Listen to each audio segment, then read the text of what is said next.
it's Aubrey. In today's video, I'm going to be showing you some pantry cooking that I have been doing to help us save money on our grocery bill for this month. If you're interested to see what we are making, definitely keep watching.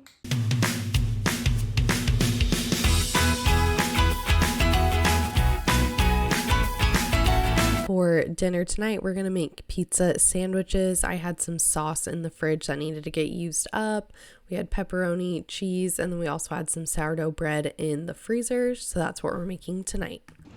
I put butter on the other side of both of these slices of bread, and then I'm just gonna add the sauce and other toppings. I don't like mine super saucy, so I probably won't put too much, but my husband likes a lot of sauce on his, so we'll add as much as we need. I'm hoping to finish off this jar of pasta sauce. If not, maybe we'll make these again for lunch or something tomorrow.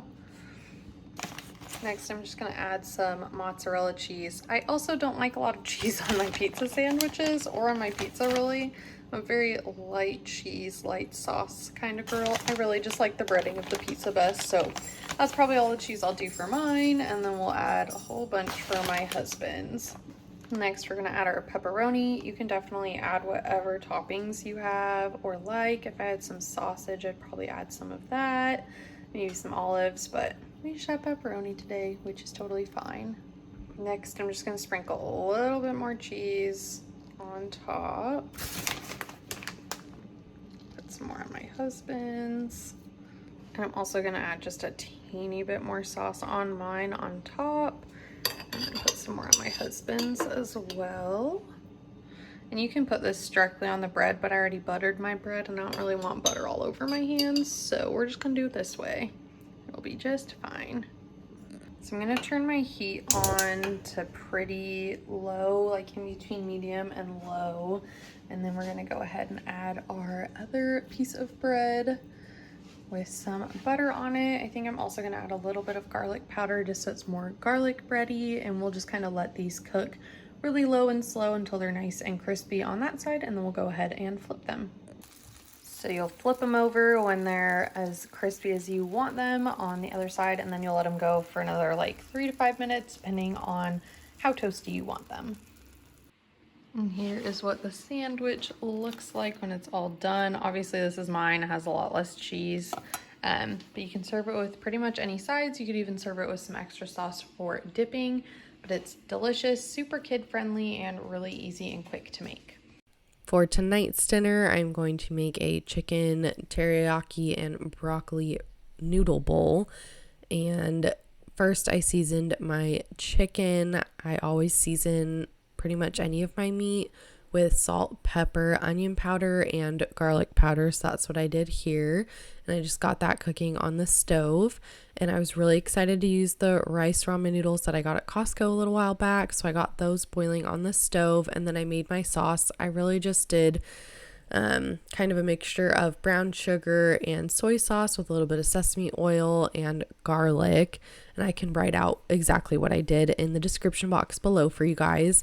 And then I just made sure that the chicken was getting cooked evenly, and I started boiling some broccoli, and then I dumped my sauce into the pot, added my strained noodles, and then I also added a little bit of cornstarch and water. I did about a teaspoon or so of the cornstarch and just a little splash of water just to thicken up the sauce a little bit.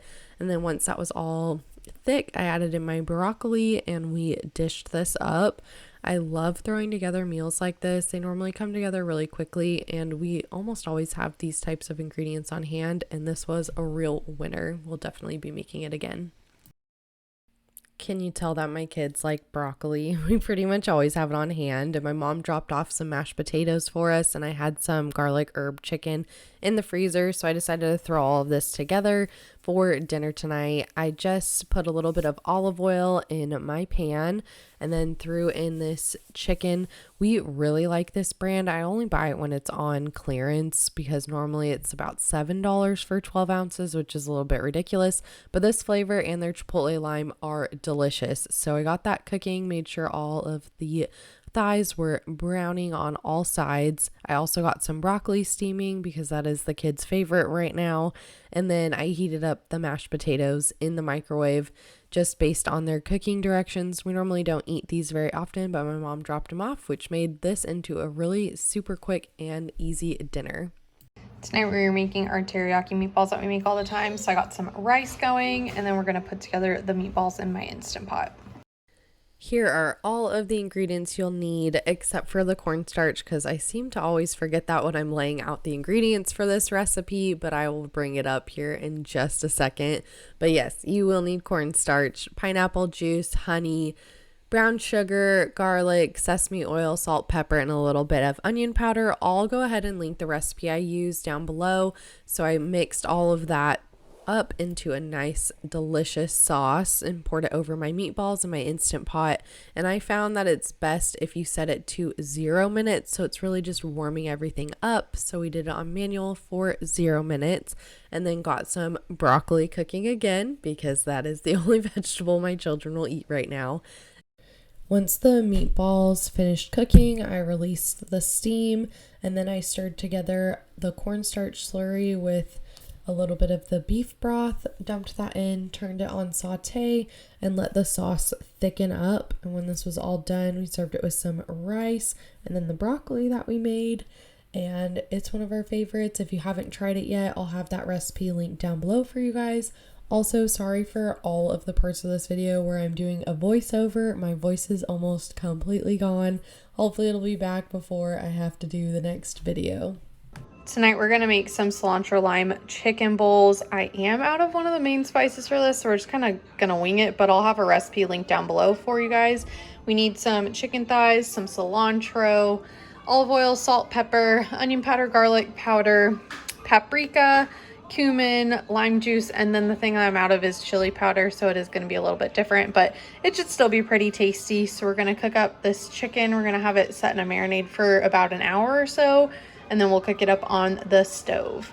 I found this chili seasoning mix up with my spices when I was looking for the chili powder, so I'm just going to use a little bit of this. It's not exactly what I'm looking for, but at least it'll give some of that chili flavor. And I also chopped up my cilantro, and I'm going to add all of the other ingredients for the marinade into this bowl, and then the chicken as well. So here is the marinade.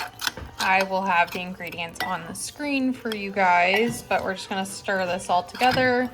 And then I got to trim off the fat of my chicken, and then we'll plop it in the bowl.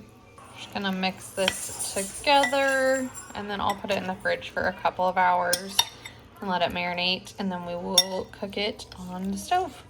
I have some oil heating up in a pan, and then we're gonna plop the chicken thighs straight into the hot oil and let them cook until they're at 165 degrees. I just flipped it. It's super loud and popping in that oil, but it is looking really yummy. So I just chopped up the chicken, and then we have some of this really delicious cilantro lime dressing, and we also had some olives. So this is what my bowl is looking like. We have some rice, the olives, the chicken dressing, and some of my homemade black beans. These are the best black beans. I will have the recipe linked down below for you guys if you're looking for a good black bean recipe where you make them from dry. But this is how it all turned out. If you have some extra cilantro, if you have some lettuce, tomatoes, guacamole, whatever, you can go ahead and add it in here. I'm going to add some tortilla chips in just a minute, but this is the completed dish just from things around my kitchen. That is all I have for you guys today. I hope you did enjoy. If you did, please hit that subscribe button. I would love to have you here. 2 videos a month will be going up on my channel, so you definitely don't want to miss those. And I hope you have the best rest of your day. Bye!